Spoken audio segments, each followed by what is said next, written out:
勝負よ。 Alors, rebonjour à tous. Donc, on refait un petit essai pour ce quatrième épisode de Chaud Bouillant avec Catherine Powells de Or Coffee. J'espère que ça va aller parce qu'on a des petits problèmes techniques pour la connexion. Salut Dayo. Donc, voilà, j'ai vu que tu étais là tout à l'heure. On va réessayer. Je vois que Catherine est là. Elle envoie une demande et là, j'accepte la demande. Et j'ai l'impression que ça galère un petit peu Okay, en termes de connexion. das kann Donc si on peut wir pas faire können mal first le chaud call. bouillant aujourd'hui, ben on va le reporter peut-être à demain ou après-demain, le temps de résoudre ce problème, parce que je vois que ça perdure toujours malheureusement.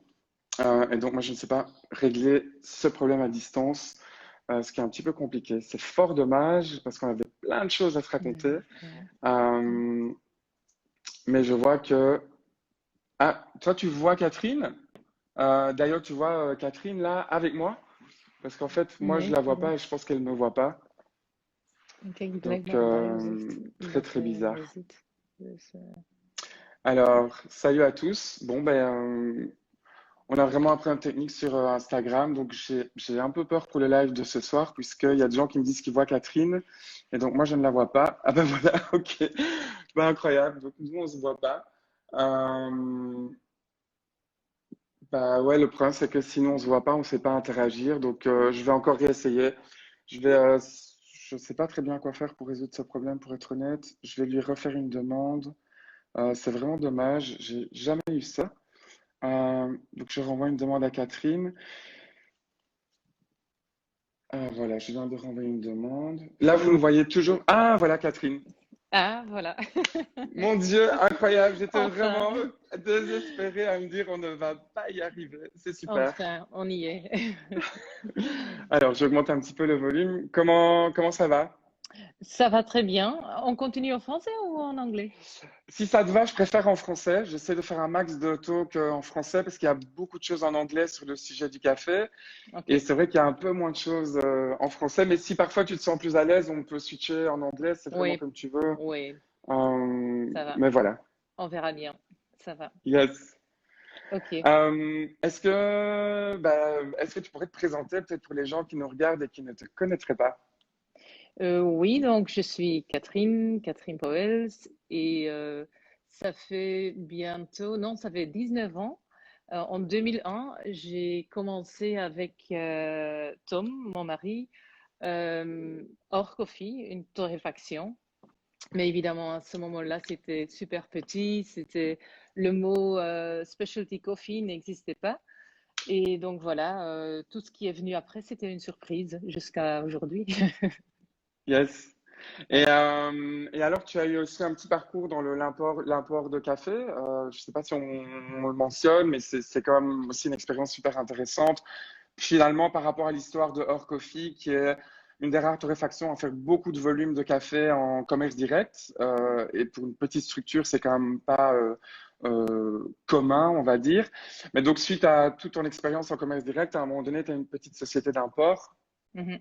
Oui, exactement. En fait, en 2016, on a décidé que, comme chez Or, aujourd'hui encore, on fait 90% de nos cafés, on achète en direct, c'est-à-dire directement à la source, soit des coopératives, soit des producteurs, ça dépend un peu du pays et de la structure du pays. Et puis, à un moment donné, comme j'étais aussi oui, dans le judging des championnats de barista et tout ça, il y avait des gens qui me posaient des questions.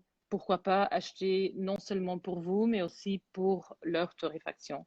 Et en fait, comme ça, on a démarré Couplot en 2017. Et tout d'un coup, j'achetais du café non seulement pour Or, mais aussi pour 130, 130 autres torréfacteurs en Europe et en Russie. Ouais. Ouais, Mais cette année, nous avons vendu Couplot. ouais, Pas par, c'était pas le but en fait, mais bon, il y a eu ce petit virus là qui nous a surpris quand même. Et donc voilà, on a pris des décisions parce que ça devenait très difficile. Ouais. ouais. Et donc,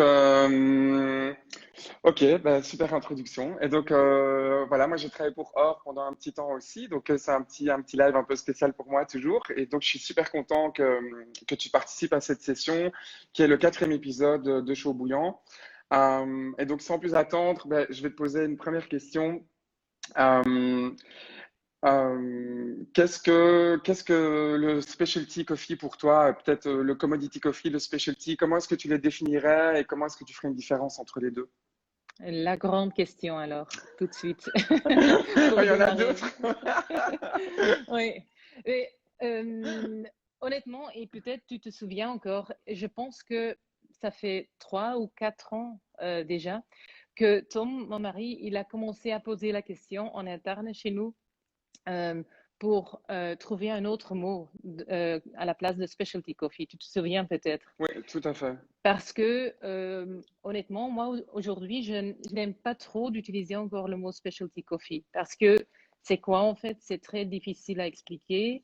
Et comme toujours, des mots comme specialty coffee, quand on a commencé, en fait, pour nous, c'était très facile, en fait, de pouvoir expliquer qu'on faisait autre chose que le café classique, disons. Ouais, Mais comme souvent, dès que ça sort de la niche et que ça devient une tendance à plus large échelle, souvent, les mots comme ça, ils sont volés par des grands acteurs. ouais, Et tout à fait. voilà. Et donc, ça se passe depuis quelques années. Et donc, nous, on trouvait que la façon comme nous, on regarde le café de spécialité, euh, ça, ça ne couvre pas avec le mot specialty coffee. Parce qu'en fait, le mot specialty coffee, si on regarde en théorie, qu'est-ce que ça veut dire? Ça veut dire que le café, il a une qualité de 80 points ou plus que 80 points. Mais pour nous, ça ne correspond pas parce que ça doit aller beaucoup plus loin que seulement la qualité du café. Ça ne veut pas dire quand tu as un café de 85 points, par exemple, que le café a été, allez, que la façon comment le café est venu ou arrivé chez nous en Belgique est correcte et Ouais, éthique et que tu as un lien direct et que tu sais exactement d'où il vient, qu'il y a la transparence, ça n'a rien à voir avec le mot specialty coffee. Et donc là, pour nous, ça coince un peu. ouais, ok. Mais c'est vrai que c'est un terme qui est, comme tu dis, de plus en plus utilisé dans l'industrie.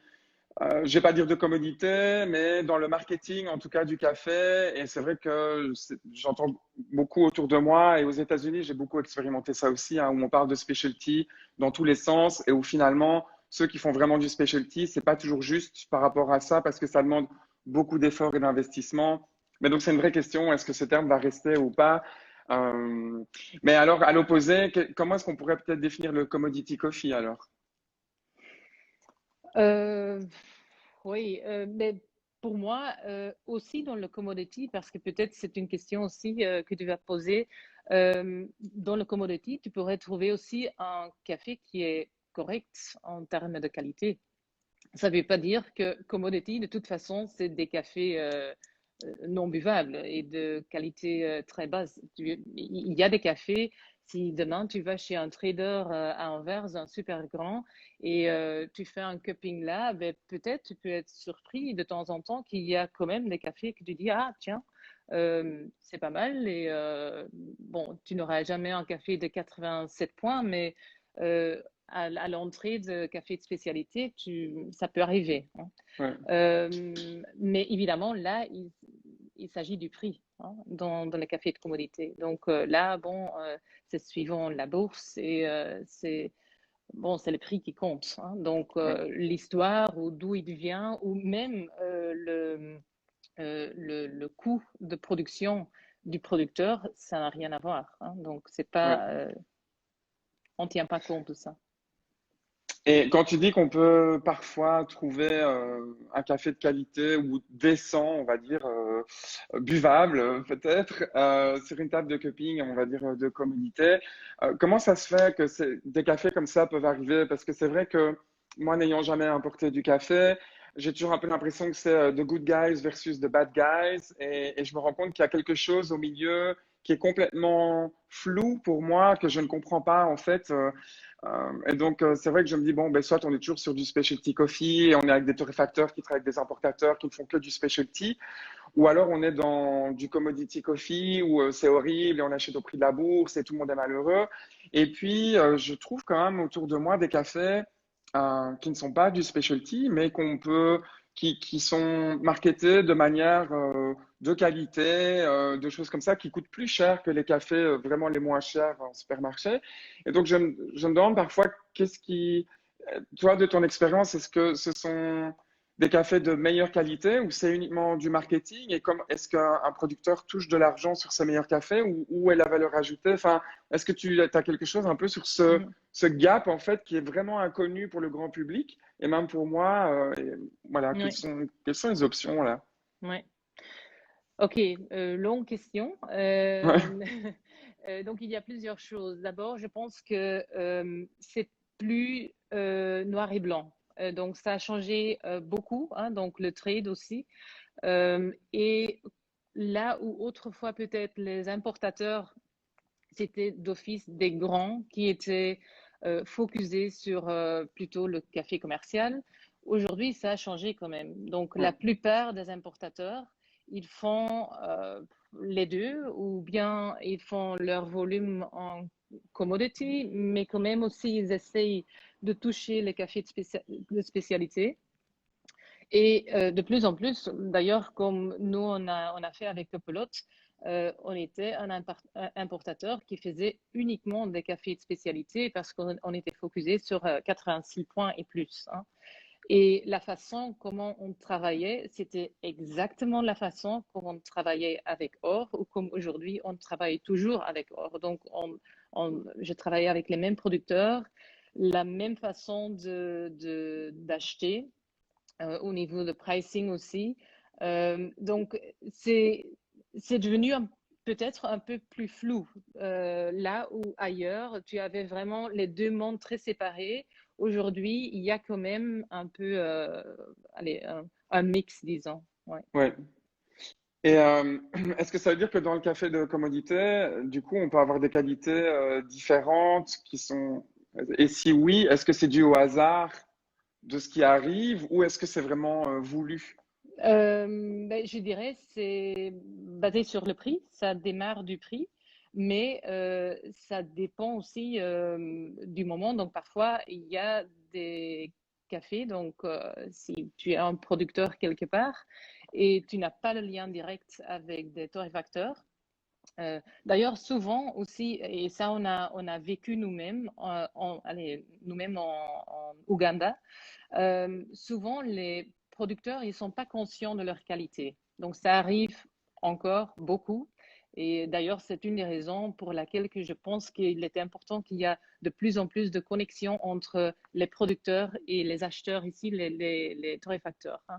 Donc, Ouais, on a vécu des cas en Ouganda et aussi au Congo où les producteurs, d'abord, ils boivent souvent pas le café. Donc, ils connaissent pas leur produit. Souvent, c'est un produit qui bon, c'est des arbres qu'ils ont parmi sur leur plantation, mais comme il y a des bananiers et d'autres crops aussi, ils vont cueillir à un moment donné, c'est la cueillette pour le café et c'est un extra dans l'année qui fait qu'ils peuvent vivre. Mais ouais, souvent, ils ne boivent pas le café, c'est trop compliqué aussi pour eux. Donc, ils ne sont pas du tout conscients de leur qualité.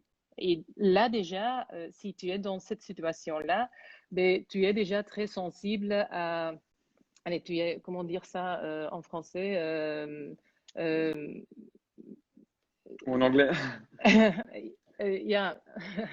Oh, it's difficult to switch. Euh, non, ça fait quand tu ne connais pas ton produit toi-même et tu ne sais pas où tu es au niveau de prix, au niveau de Ouais. qualité, c'est difficile de défendre ton Négocier, prix, ah ouais, de ouais, et de négocier et négocier. défendre ton Ouais, prix. Voilà, exactement. Et donc voilà, souvent, des cafés pareils, ils sont achetés par des gens locaux, des acheteurs locaux en fait. des exportateurs, mais qui l'achètent à les prix qui sont les prix du moment qui sont valables en local, hein. Ouais. Et parfois, ça arrive que dans ce cas-là, c'est un café qui est bien, qui est de bonne qualité, mais qui est à un niveau de prix plutôt commercial, disons. Ouais, Ouais, c'est ça. ouais. Et ça veut dire qu'un café, imaginons un exportateur achète un café comme ça, il va les cuper ou en général il va les mélanger et vendre vraiment du volume et tout ça peut se perdre.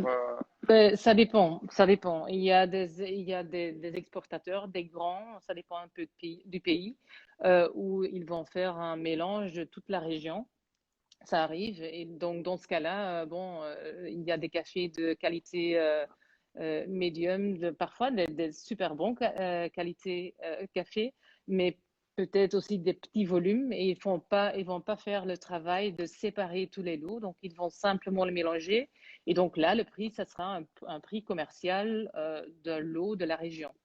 Ouais, Parfois, il y a aussi, malheureusement, des exportateurs qui savent très bien la qualité de ce café, qui l'achètent à un prix que le producteur il n'est pas conscient de si c'est un prix correct oui ou non, et que le café soit vendu comme café de spécialité. ah ouais, ouais. Et là, Oui, ouais, hmm. ouais.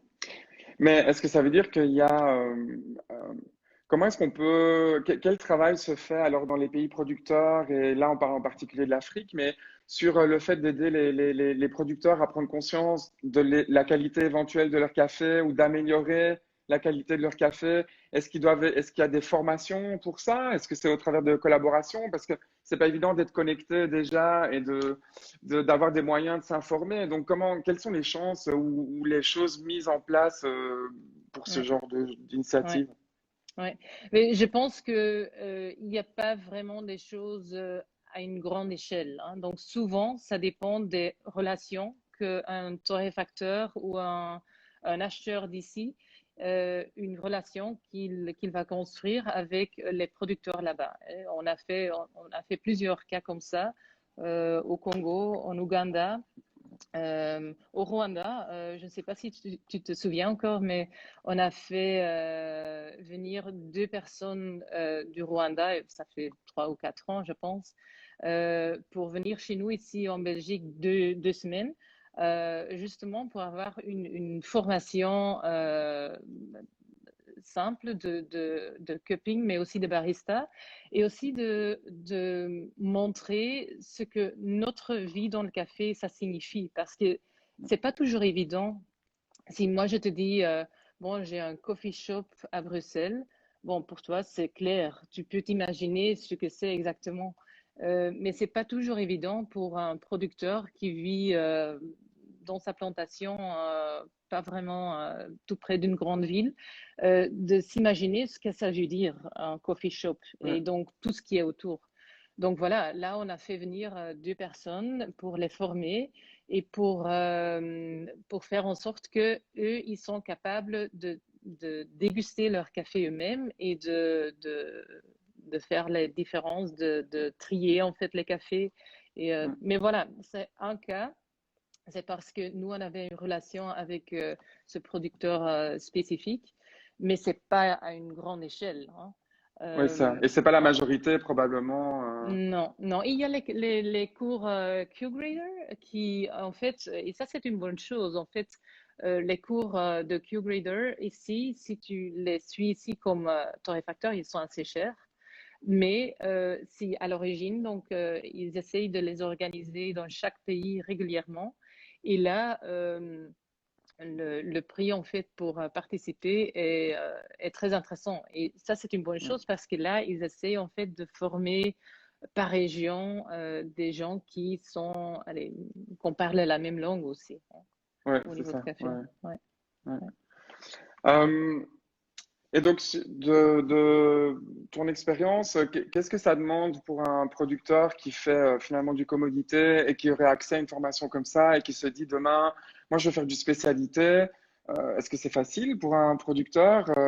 Peut-être que tu as des expériences aussi très différentes en Afrique de l'Amérique latine, mais parce que Dayo, la semaine passée, qui a vécu au Brésil dans une plantation, il me disait que ça prenait pas mal de temps parce qu'en fait, Mhm. on peut pas changer toute la production et que déjà une production qui passe au-dessus de 30% et qui atteint 50% à la base, qui est énorme en termes de café de spécialité sur une plantation, c'est pas un phénomène courant. Et donc, quelles sont tes expériences par rapport à ça?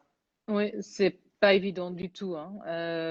Aussi, souvent, ce qu'on voit souvent, c'est des producteurs qui ont travaillé pendant des années d'une certaine façon, comme ils ont appris de leurs parents. Euh, Parfois, ils ont des grandes plantations et donc c'est pas évident de décider, OK, demain, je vais commencer à faire du café de spécialité parce que ça prend beaucoup. D'abord, il faut avoir les bonnes circonstances, donc au niveau d'altitude et tout ça, hein. Donc déjà là, parfois, c'est pas On n'est évident. pas au bon endroit, Parfois, ouais. si Pas de tu, chance. Ok. voilà, hein. Et puis, Ouais. bon, souvent, nous, on parle de cueillir uniquement les cerises mûres. Bon, ça c'est clair, c'est important, mais c'est pas la seule chose qu'il faut. Ok. Donc, et aussi, comment dire, c'est un choix qu'un producteur doit faire à un moment donné, mais quand tu commences à travailler pour faire du café de spécialité, il faut aussi d'un autre côté être connecté avec un acheteur potentiel, hein. Donc, c'est, c'est des deux côtés en fait qui doivent aller hand in hand. Et donc, c'est pas évident là non plus d'être conscient, d'être connecté avec des acheteurs.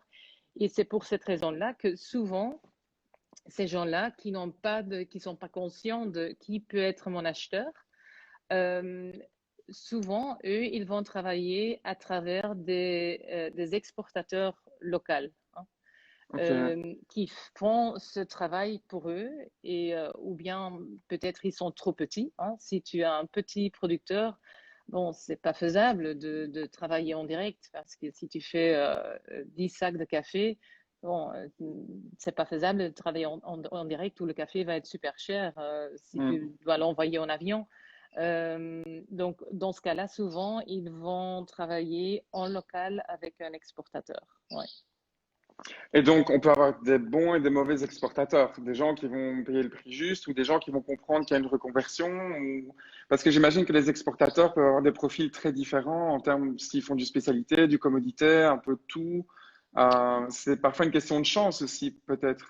Oui, oui, je dirais, ça dépend un peu du pays de nouveau, donc du développement du pays en termes de connaissance de café de spécialité. Et ça a changé quand même fort en 3, 4, 5 années. On voit c'est aussi grâce à l'Internet, hein, donc parce que aussi des producteurs, on voit beaucoup de cas où les enfants des producteurs, donc, ils ont fait des études. Souvent, d'abord, ils ont décidé, OK, je ne vais jamais travailler dans le café parce que j'ai vu mes parents comment ils doivent travailler et presque rien gagner. Souvent, ils vont faire des études en ville.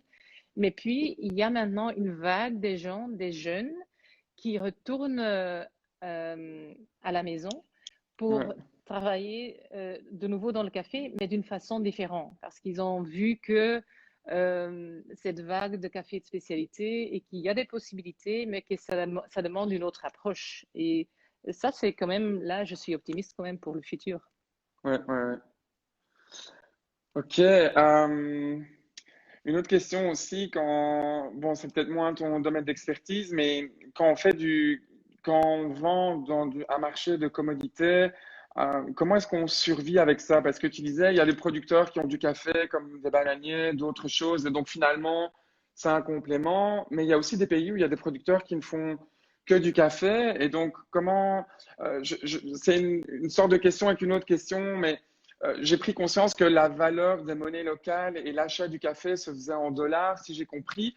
Est-ce que ça a un impact sur quand la monnaie est dévaluée comme le réal au Brésil, si je comprends, on peut peut-être vivre plus facilement que quand on est dans un pays producteur qui a une monnaie forte par rapport au dollar. Est-ce que ça, c'est un des facteurs qui entre en jeu? Et aussi le fait de se dire, est-ce qu'on ne peut survivre dans le commodité qu'en faisant vraiment du volume finalement, ou est-ce que cette idée de la monnaie dévaluée fait qu'on peut finalement subsister parce que l'achat se fait en dollars. Ouais. Est-ce que Honnêtement, je raconte là, n'importe quoi ouais. ou? Non, non, non, non, mais honnêtement, là, je suis pas du tout au courant parce que déjà, le café de commodité, c'est pas mon domaine, Ouais, jamais ouais. été, et donc, c'est pas vraiment ma spécialité, disons. Mais bon, je pense qu'il y a deux façons, il y a deux raisons pour lesquelles tu es dans le commodité. Soit tu es super grand, et là, on voit toujours, il y a des grands producteurs qui ont des hectares et qui font toujours leur business dans le café de commodité. Soit il y a une autre chose aussi, et ça souvent c'est un bottleneck, hein. C'est par exemple si toi tu décides d'aller acheter en direct, tu as rencontré un producteur en pays X et vous décidez de travailler en direct. Le moment que toi tu vas décider de travailler en direct, lui il est en train de faire la récolte, de faire la cueillette. Mhm. Puis le café doit être traité, il doit être processed, hein. Mais avant que le café il est dans le port, et donc parce que quand tu vas acheter, tu achètes FOB, hein. Et donc en fait le prix il sera payé au moment que le café il est dans le port. Mais ça veut dire qu'il y a un financement de facilement 3 mois que le producteur il doit être capable de le faire. Parce Ouais, qu'avant que ça. lui, il aura son argent, c'est bon, ça fait 2, 3, 4 mois. Et pour ici, bon, ça semble très, très facile, mais là, c'est pas toujours évident. Donc, souvent, Oui, non, pardon?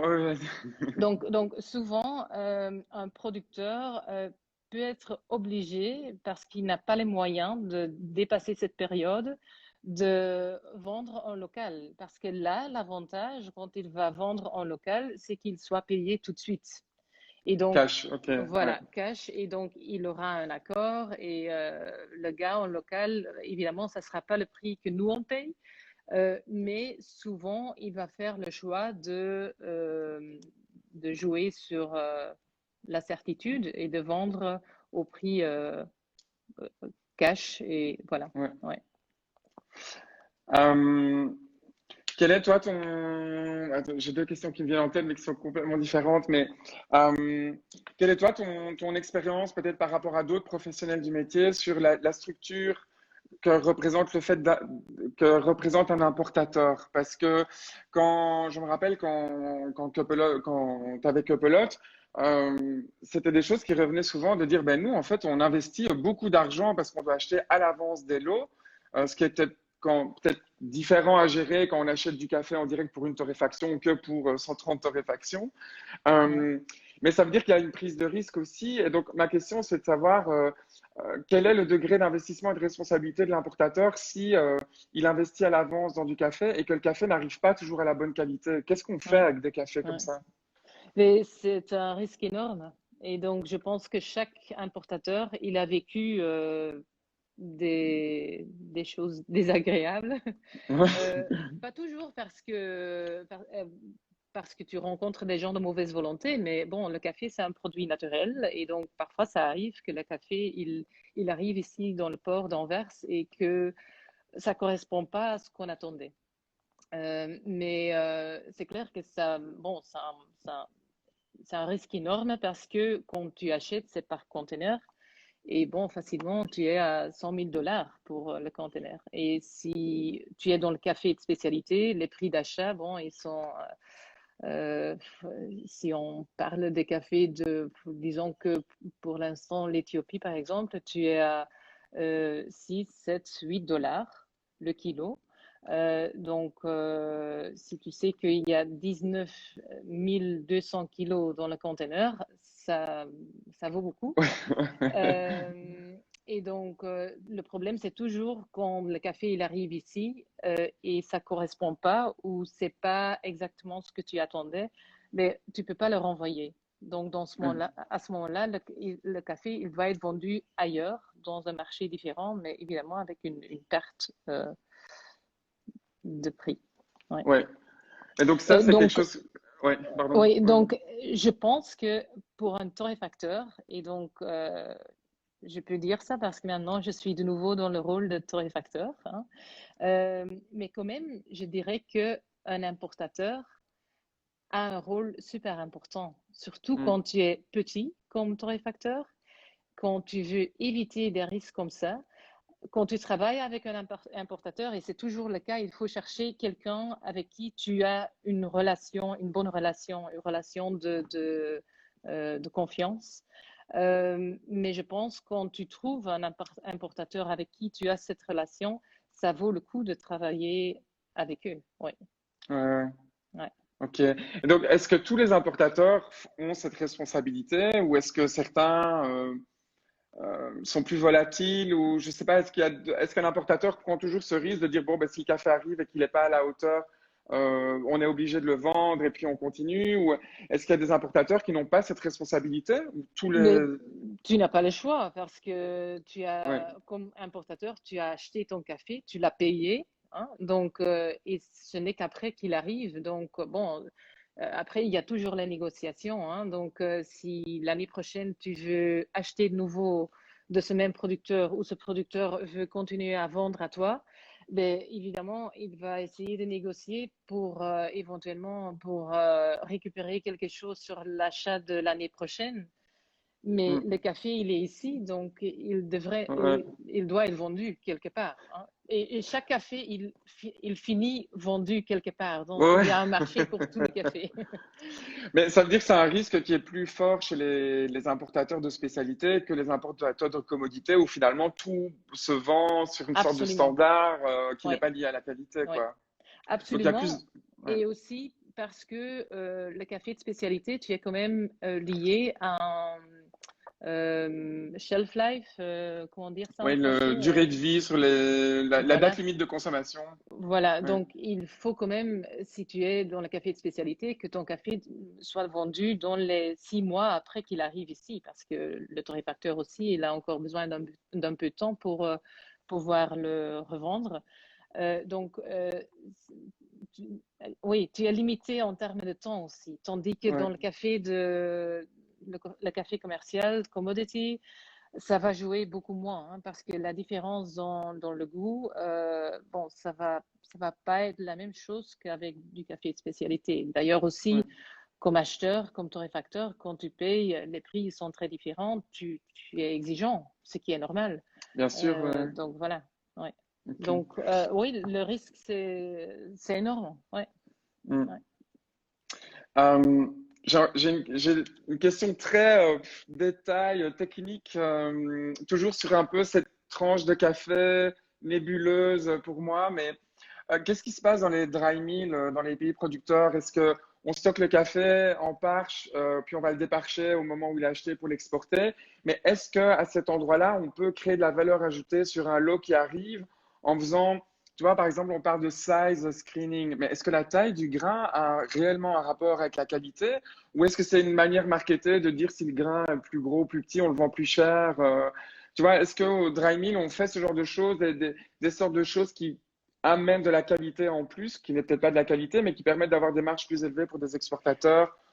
Oui, absolument. Le dry mill, c'est très important, non seulement pour la taille du grain, et pour moi, la taille du grain, le plus important, c'est quand tu vas le torréfier et tu as des tailles très différentes, ça va se torréfier différemment aussi, hein. Donc, un grain grand comparé avec un petit grain, quand tu le torréfies ensemble, Ouais, ça va pas marcher. Bon, ça va pas donner un bon résultat. ok. Mais aussi, ce qui est très important au niveau des dry mills, c'est par exemple bon, optical dryers, hein. Donc maintenant, de plus en plus, on voit des optical sorters, hein, donc qui vont, et là, tu peux décider, toi comme acheteur, euh, allez, how strict you want to be. Ouais, ouais, Tu vois ok. ce que je veux Jusqu'où tu dire? veux aller dans les Oui, contraintes voilà. de qualité, alors. Ouais. Voilà. Et évidemment, ça va dépendre du prix que tu es prêt à payer aussi, hein. Donc, Mais quoi, les mais optical, ce que tu disais, les optical, sorte.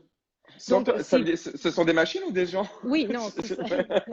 Mais non, c'est une bonne question parce que j'imagine qu'il y a beaucoup de gens qui n'ont jamais vu Non. une station de lavage, qui ne savent pas. Mais donc, disons que par exemple, quand on compare euh, pff, le Congo, par exemple, c'est une bon exemple.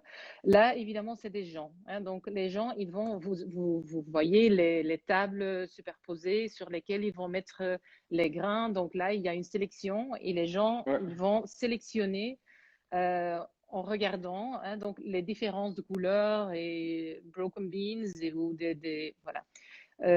Mais de plus en plus, il y a une étape euh, euh, plus loin. Par exemple, en Éthiopie, hein, tu verras que le café, il passe par un dry mill.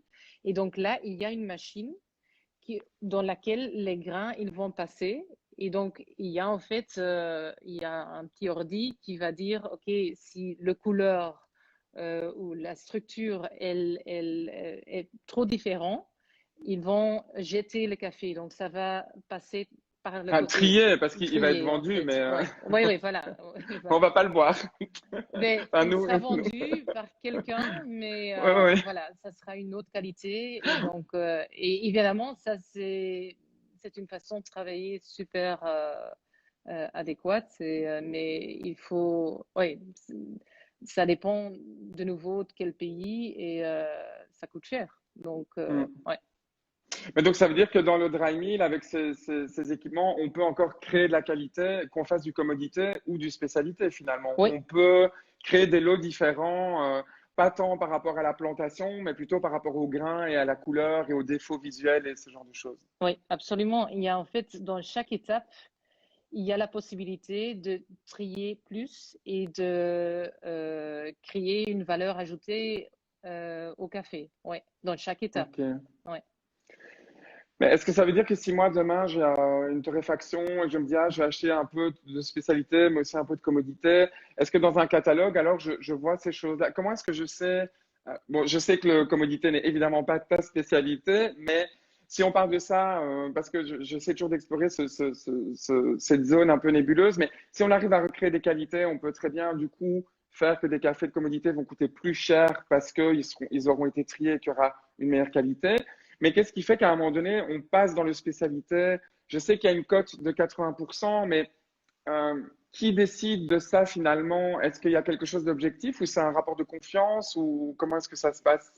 En général, oui, normalement, il y aura quelque part un labo de cupping, hein. Donc, il y aura une ou plusieurs cupping et des gens qualifiés, des Q-graders qui vont qualifier le café. Et donc là, il y aura un score qui va avec le café. Et donc, en principe, chaque personne qui est euh, allez, comment dire, allez, dans la structure, en fait, à un moment donné, il faudra qu'il est capable de contrôler la qualité et oui. Euh, donc, oui, normalement, c'est fait par des gens qui font le cupping. Ouais, Ok, qui sont ouais, professionnels. ouais. Et une question un peu rien à voir du coup, mais c'est quoi pour toi un café d'exception par exemple? Qu'est-ce que tu achèterais ou vendrais comme en disant que c'est un café d'exception? Mhm. Tu veux dire alors, par exemple, un café qui a un score.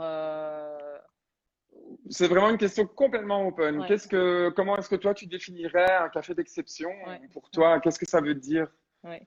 Mais je pense que aujourd'hui et les dernières années, au début, on avait des cafés lavés et des cafés nature, hein. Donc, ce qui est intéressant aujourd'hui, c'est quand même que presque dans chaque pays, tu vois qu'il y a on essaye de faire des choses, il y a des expériments. beaucoup, beaucoup, qui pas toujours donnent les résultats qu'on veut, hein. Donc, c'est pas, on a eu des expériments l'année passée en Éthiopie qui étaient super intéressants. On était chaud bouillant, Mais, nous. ouais. Oui, donc on était là et puis on est revenu. On était vraiment, on était convaincus que le café serait super. Honnêtement, le café, quand on le buvait, ça goûtait le fromage parmesan. Ok. Donc, c'était pas le but. Mais tout est possible en même temps. Oui, oui. Mais donc, je veux dire, bon, j'aime bien le parmesan, mais peut-être pas dans le café, hein. Donc, ça veut dire, mais ouais, ça arrive aussi parce que quand tu fais des expériments et tout ça, on essaye, mais ça donne pas. Ça reste quand même un produit très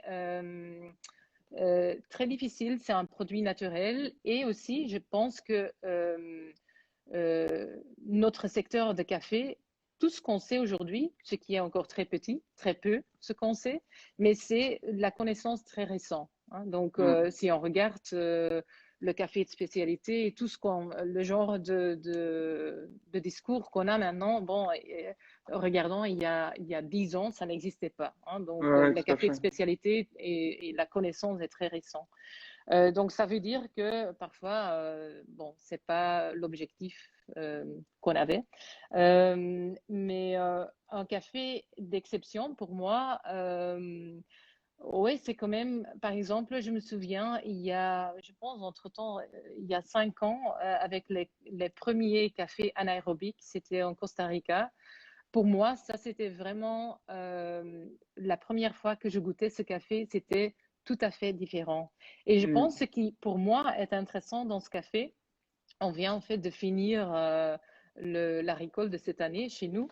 Et ce que j'aime bien, c'est quand tu adresses des gens qui ne sont pas dans le café de spécialité, avec ce genre de café, même quelqu'un qui s'y connaît pas du tout, c'est un café très accessible parce qu'on sait Ouais, ouais, tous quand tu as un café super avec une belle acidité ou un Éthiopie natural, hein, quand tu donnes à quelqu'un qui n'a jamais bu un café de spécialité, on sait tous que la réaction peut être très différente, hein.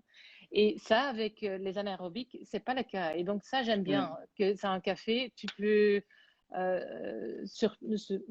oui, allez, donner Je une l'ai ici surprise. d'ailleurs. Ah, tu l'as encore chez toi. Ouais. Ouais, voilà, tu My peux. precious. Ouais, ouais. Ouais. C'est une belle surprise pour beaucoup de gens qui n'ont jamais vraiment Eu accès regardé. à Ouais, ça. Ouais. ouais, ouais. Donc pour toi, un café d'exception, c'est vraiment un café qui va travailler sur l'excellence de la fermentation, qui sont un peu les nouvelles manières de développer le goût du café. Enfin, les nouvelles, qui sont des manières, en tout cas, qui sont beaucoup plus innovantes en ce moment sur le test du goût du café, quoi. Oui, ça peut être très intéressant. Oui, oui, ça j'aime bien. Alors, il y a une question de Rabi qui demandait, par rapport à ce que tu disais avant, à quelle étape la définition de la cotation par un labo de Q-Grader se passe. J'imagine que c'est dans le pays d'origine, mais est-ce que c'est systématique? En fait, c'est une très bonne question parce que c'est une des choses souvent, donc d'ailleurs, dans ma vie chez Coupelot, nous, on n'aimait pas trop de parler des scores. Parce que si moi je te parle, OK, j'ai un café Thomas, un café de l'Éthiopie, et il a un score de 88 points.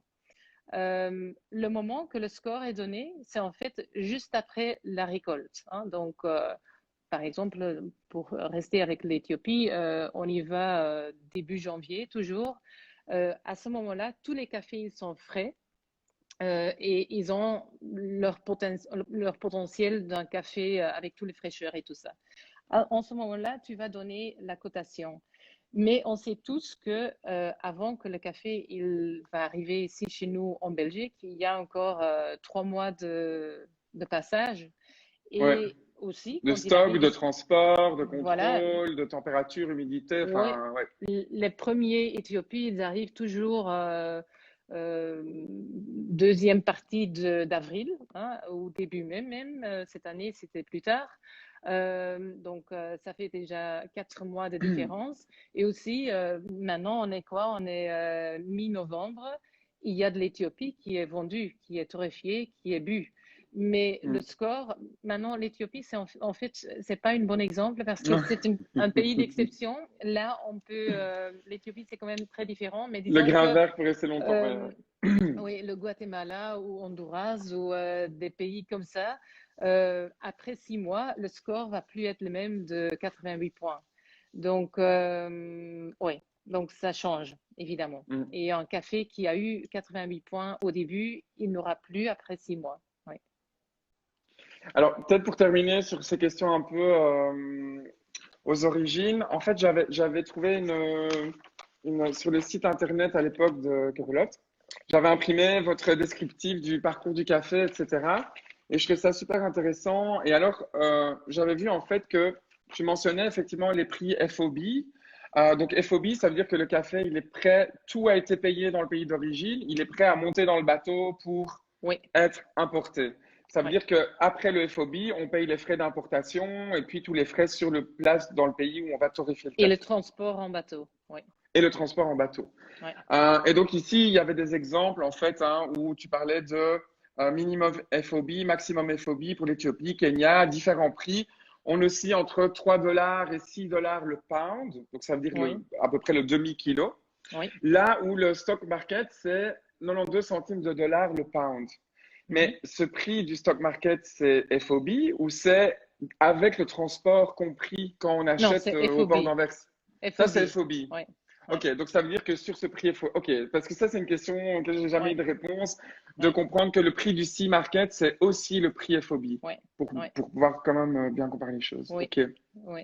Mais le prix du Sea Market, d'ailleurs, je ne sais pas ce qu'il est aujourd'hui. Bon, ça sera quelque part dans les alentours de, je ne sais pas, 110 ou quelque chose, je ne sais pas. Parce que pour nous, ça m'intéresse pas du tout. Ça ne joue pas. Ouais. Non, non, non, ouais. Euh, oui, si on achète, on a acheté cette semaine en Colombie. Bon, ça ne sert à rien de savoir le prix du sea market parce que ça n'a pas d'influence sur notre prix d'achat. Oui, c'est ça, le café de spécialité sort de la bourse, en fait, pour plein Absolument. de bonnes raisons, Oui, évidemment. oui. Je vois que l'heure tourne, on n'arrivera jamais au bout de toutes les questions que je voulais poser, mais c'est super intéressant. Euh, j'ai peut-être une question un peu aussi, toujours aux origines, en fait. Euh, bon, peut-être qu'on va pas rentrer dans vraiment la vaste question des labels bio, des labels équitable, etc. Parce que c'est vraiment une question qui mériterait peut-être une heure complète. Mais peut-être qu'on peut en parler un peu dans le sens où on va quand même en parler un peu. Peut-être basé sur ton expérience parce que voilà, Or, pour moi, à ma connaissance, c'est une des seules torréfactions qui torréfie du café bio de spécialité. Donc, de mon expérience, et là, ça n'engage que moi, mais de mon expérience, en général, le café bio est du café de commodité. C'est rarement du café de qualité. Il y a plutôt l'obsession des labels. Mm. Est-ce que le marché du spécialité est vraiment en shift par rapport à la labellisation bio? Est-ce que c'est quelque chose de plus en plus de producteurs essayent de faire? Et ça, c'est une première question. Est-ce qu'il y a un shift au niveau spécialité? Et deuxième question, même chose. Est-ce que quand un producteur ou une coopérative paye un label comme le label bio, est-ce qu'il le paye en dollars ou en monnaie locale? C'est peut-être OK. trop technique, mais c'est une vraie Oui. question que je me pose. OK. Donc, la première question, donc c'est vrai qu'on a des cafés bio, mais je dois être honnête, quand même, la plus grande partie des cafés que nous on a, ils sont cultivés organiques, biologiques, mais ils n'ont pas le label, hein. Donc, mais il y en a. Et là, par exemple, il y a un cas dont je suis très fière. C'est très difficile de trouver des cafés organiques du Brésil, hein. Et donc, la famille avec qui on travaille depuis, il faut que je regarde en détail, mais je ne sais plus, 2009 ou 2010, on a commencé à travailler avec eux. C'est une famille, la famille Dutra, qui se trouve au Brésil. Euh, Avec eux, on a vraiment vu, c'est un super bel exemple d'une relation directe parce que on a eu une croissance des deux côtés, tu vois. Donc, eux, bon, ils viennent ici, nous, on va là-bas. Donc, il y a beaucoup, beaucoup d'échanges. Et on a commencé à travailler, à parler sur est-ce que c'est possible de travailler organique. Je me souviens qu'il y a 6, 7 ans, beaucoup de producteurs étaient convaincus que c'était pas possible.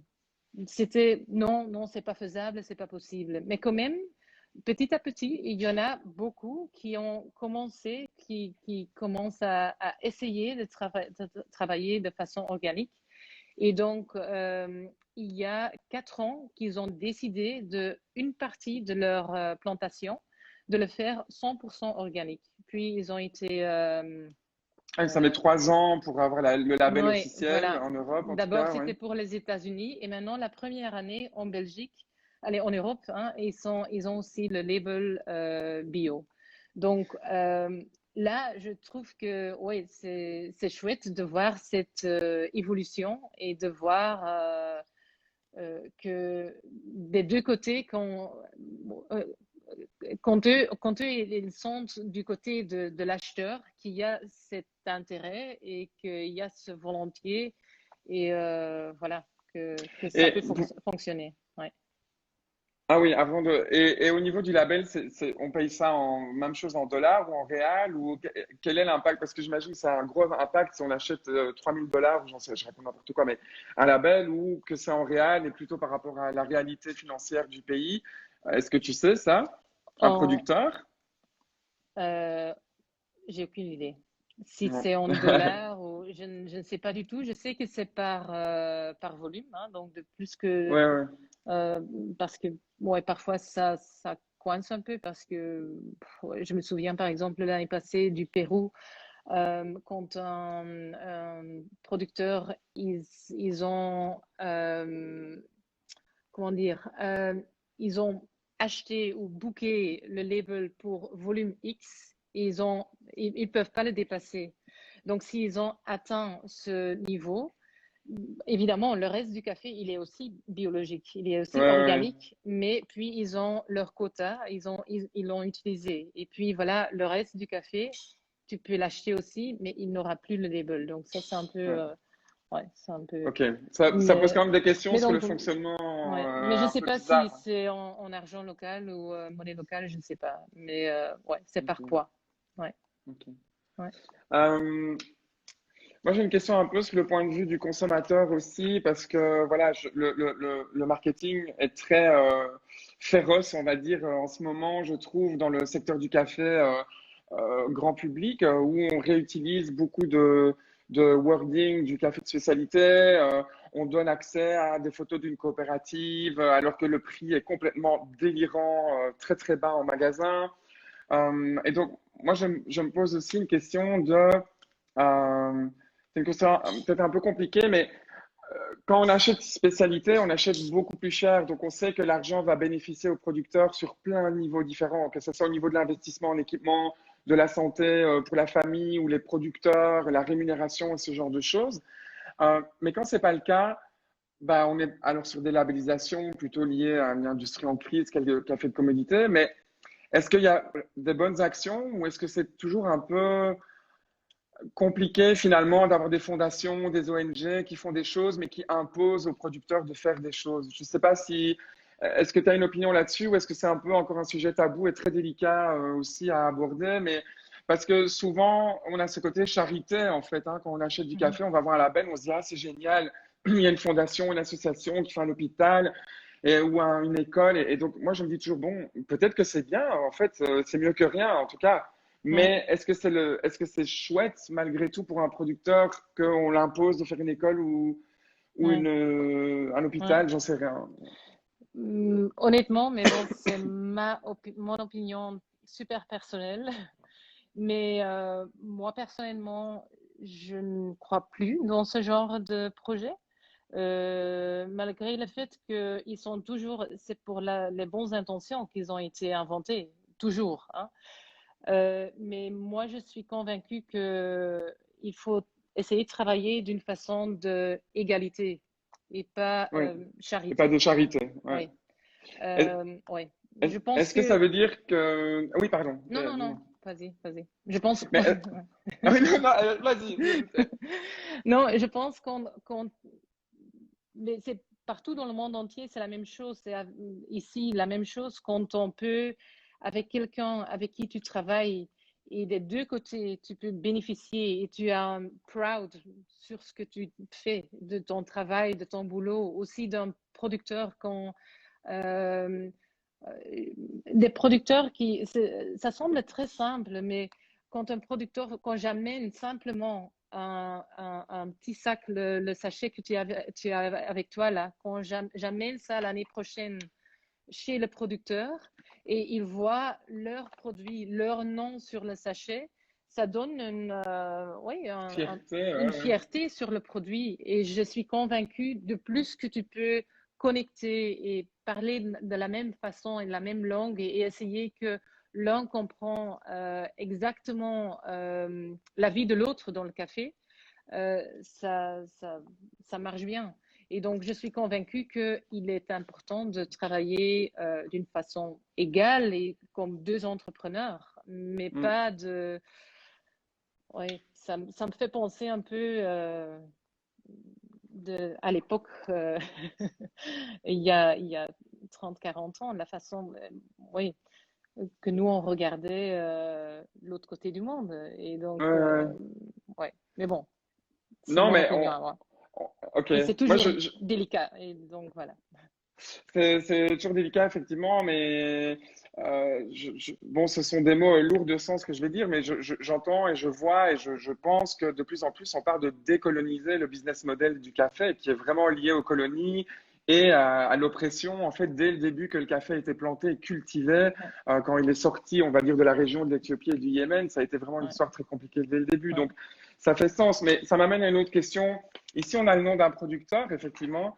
Donc, on a Fernando Cordero au Costa Rica, mais c'est pas toujours évident pour tous les cafés d'avoir le nom du producteur. Non. Alors, mon autre question, c'est en tant qu'acheteur, consommateur, quand on voit le nom d'une coopérative, est-ce que ça veut dire yes, c'est bon, il y a la coopérative, l'argent va au producteur, ou si c'est pas le cas, comment est-ce qu'on peut savoir en fait, ou c'est très compliqué? C'est très compliqué et d'ailleurs, même si tu voudrais avoir ça comme résultat, c'est pas toujours possible parce que de nouveau, ça dépend de la politique du pays aussi. Par exemple, au Rwanda, il y a des minimum et maximum. Donc, pendant la cueillette, il y a en fait l'office, le NAEP, ça s'appelle, c'est l'Office national du café, hein, qui va donner un prix minimum et maximum qui doit être payé aux gens qui font la cueillette, hein. Ok, Donc, même si moi je dirais, OK, je veux payer les personnes qui vont faire le travail, je veux qu'ils soient payés le double, c'est pas permis, hein. Et en fait, c'est pour des raisons parce que sinon, ils vont créer la concurrence entre les stations de lavage dans une certaine région. Donc, c'est en fait pour régler ok. un Pour peu un protéger, peu. ouais. Ouais, ouais. Mais tu posais encore une autre question au niveau des coopératives. Oui, c'est vrai que tu peux pas toujours, par exemple, l'Éthiopie. Euh, c'est presque toujours les producteurs, ils sont super petits. Voilà. Oui. Donc, ouais, ils sont C'est super un peu petits télé-shopping. et c'est souvent une station de lavage où il y a 300, 400, parfois 1000, 1500 petits producteurs, petites familles allez, qui font le boulot en fait et qui puis amènent leurs cerises à la station de lavage. Et donc nous, on ne peut pas, dans ce cas-là, on ne peut pas acheter chez le petit producteur parce que lui, peut-être parfois il n'a qu'un sac, hein, donc ça Ouais, ne va pas. ouais, Donc là, on achète du gars du station de lavage. Ouais. Donc ok. c'est pas évident d'être super transparent, même si tu veux. Bon, tu dépends quand même de la structure du pays. Ouais, ouais. Ouais.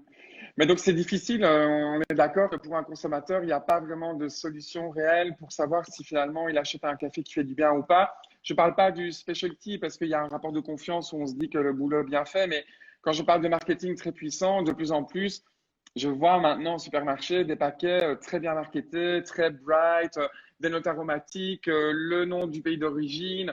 Et puis le prix est le même que les ugly packaging de nos grands-parents à côté sur Ouais, le rayon. Et c'est fou parce que les gens sont très confus, donc ils ne pensent pas à regarder le prix et à se dire, bon, ça ne veut pas dire qu'on parce qu'on paye cher, on fait du bien, mais c'est parfois un indicateur, en tout cas si le prix est trop bas, finalement de dire c'est plus du packaging que de ouais, l'activisme, on va dire, ouais. dans un certain sens. Évidemment, mais là, peut-être je suis aussi, on peut se battre contre tout ça, mais je pense qu'on doit utiliser ça plutôt comme aide. Et je vais faire la comparaison avec à l'époque quand on commençait à démarrer des coffee shops ici en Europe. C'était super nouveau, c'était très nouveau. Et puis, les seuls coffee shops que les gens connaissaient, c'était Starbucks. Bon, hein, je pense que tout le monde sait qu'un coffee shop d'un café de spécialité, c'est quand même très différent d'un café chez Starbucks. Mais en ce moment-là, finalement, Starbucks nous a aidés aussi à ce moment pour simplement montrer aux gens que le café, ça peut être différent, ça peut être autre chose qu'à l'époque chez toi à la maison. Et puis, c'est à nous de faire la différence et de montrer et d'en parler comme on fait en ce moment ici. Donc, je ne sais pas si ça aide de se battre. Peut-être on doit regarder différemment et le voir comme ouais, support pour... Oui, oui, c'est ça, plus de visibilité finalement dans des secteurs dans lesquels il n'y en a pas du tout à ouais, la base.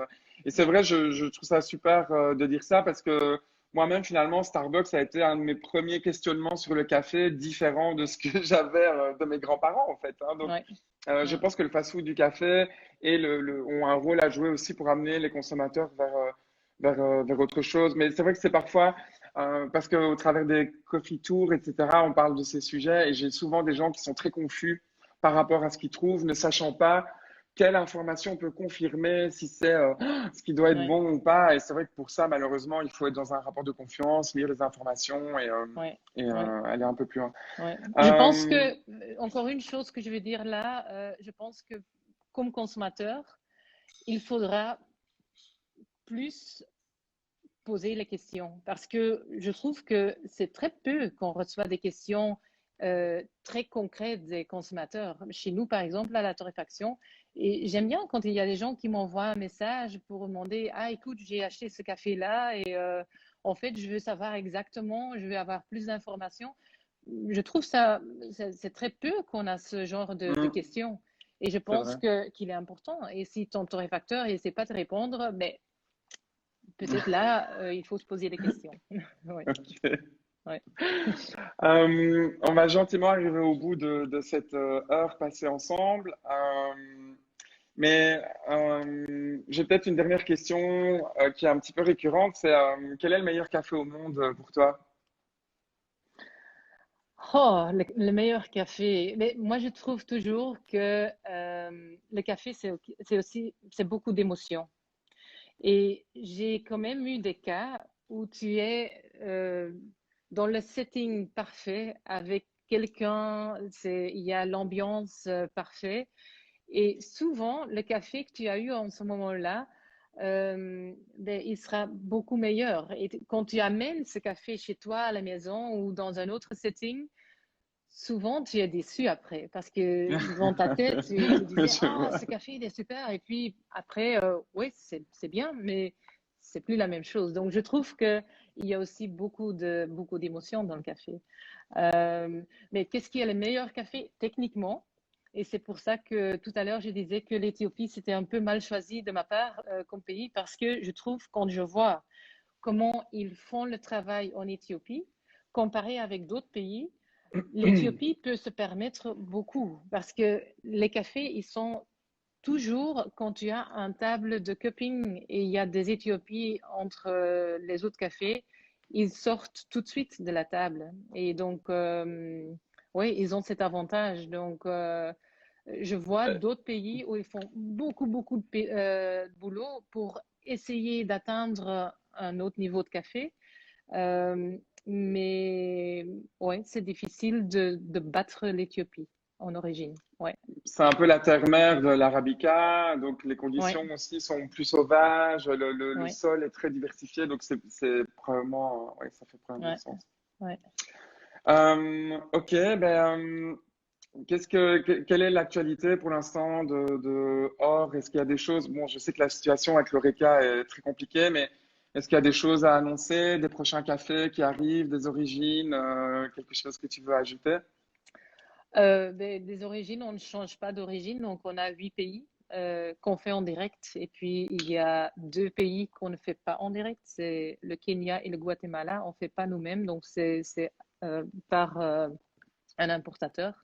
Les autres 8, cette année-ci, on a décidé qu'on va rester avec les 8 là parce que bon, c'est quand même une année spéciale. Euh, voilà, donc oui, là, il n'y a pas grand-chose qui va se changer. Peut-être, si tu me poses la question, ce que j'aimerais bien voir dans le café de spécialité dans le futur, euh, c'est démocratiser le café.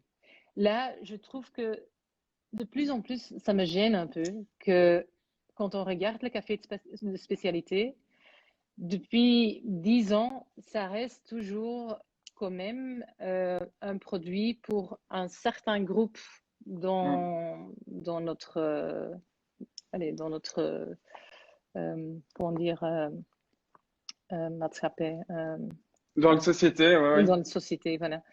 Et là, je trouve, ouais, ça, à mon avis, là, il y a encore du boulot à faire parce que finalement, le café, c'est le boisson le plus bu dans le monde après l'eau. C'est un produit qui est cultivé de l'autre côté du monde. Ça doit être accessible à beaucoup plus de gens. Et donc, je trouve que tout le monde doit avoir accès à un bon café. Et je pense qu'on doit sortir. Donc, les coffee shops, c'est super, mais il faudra que ça doit être possible d'avoir un café agréable, peut-être pas de 90 points, c'est pas nécessaire, mais un café agréable d'une qualité, d'une bonne qualité, dans beaucoup plus d'endroits. Ouais, Hmm. ouais. Mais est-ce que ça passe par le prix quand tu dis démocratiser ou c'est plutôt le prêcher la bonne nouvelle du café de spécialité et faire prendre conscience aux gens qu'on ne paye pas assez en fait Ouais, du café? pour plusieurs choses, mais je pense aussi que, bon, en général, les coffee shops, c'est souvent encore des endroits hip et trendy et focusés. Ce qui me gêne aussi, c'est un monde très blanc, le monde des coffee shops. Hmm. Et c'est quand même bizarre que c'est un produit qui est très Dans le monde mondial. entier, ouais, Ouais, ouais. ouais. Mais quand tu entres dans presque tous les coffee shops, tu vois pas de couleur. Et ça me gêne. Ouais. Mais donc ça voudrait dire que c'est plutôt retrouver du café dans toute la restauration, en fait, tous les types de restaurants et que les gens aient plus conscience finalement du lien qu'ils peuvent avoir avec le café ou non, mais de l'excellence qu'on peut faire dans la qualité et monter un peu en grade, quoi. Ouais, ouais. Hein, c'est Je peut-être pense que possible.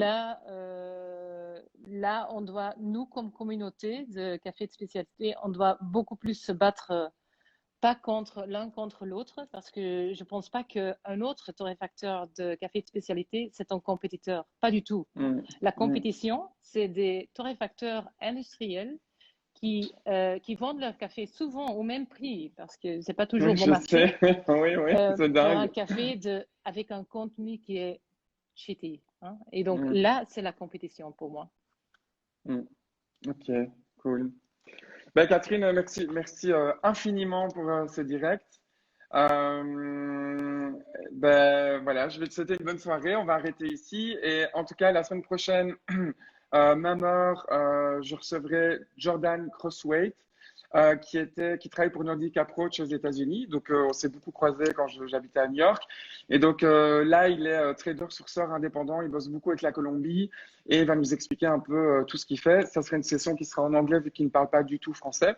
Mhm. Euh, mais voilà, ça sera assez intéressant. Et je vois que Lynn, qui est là de Falcon Coffee, nous rejoindra en janvier. Mais je publierai la programmation qui est complète jusqu'à mi-janvier. Donc voilà. Super, ok. Euh, Merci à toi et j'espère que malgré le fait que je suis pas francophone, ah ben euh, non, mais que non, c'était c'était super. Merci, merci bien. pour l'effort en tout cas. Tout était très clair, donc voilà. Ok, super. Ok, Eh ben, merci et merci à merci tout à le toi. monde. Bonne soirée. Ouais, Ciao, ciao ciao, Catherine. bye.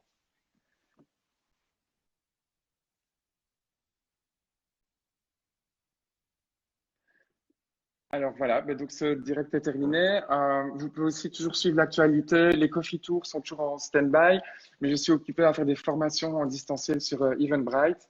Et je donne une première formation vendredi de 11 heures à 13 heures qui est gratuite. Donc allez voir mon Eventbrite OK Coffee Tips. Vous pouvez vous inscrire, il reste encore quelques places pour ce vendredi 11 heures 13 heures en distanciel. Et les épisodes sont repostés sur Instagram Live et sur la chaîne YouTube qui va vous réserver des petites surprises pour 2020.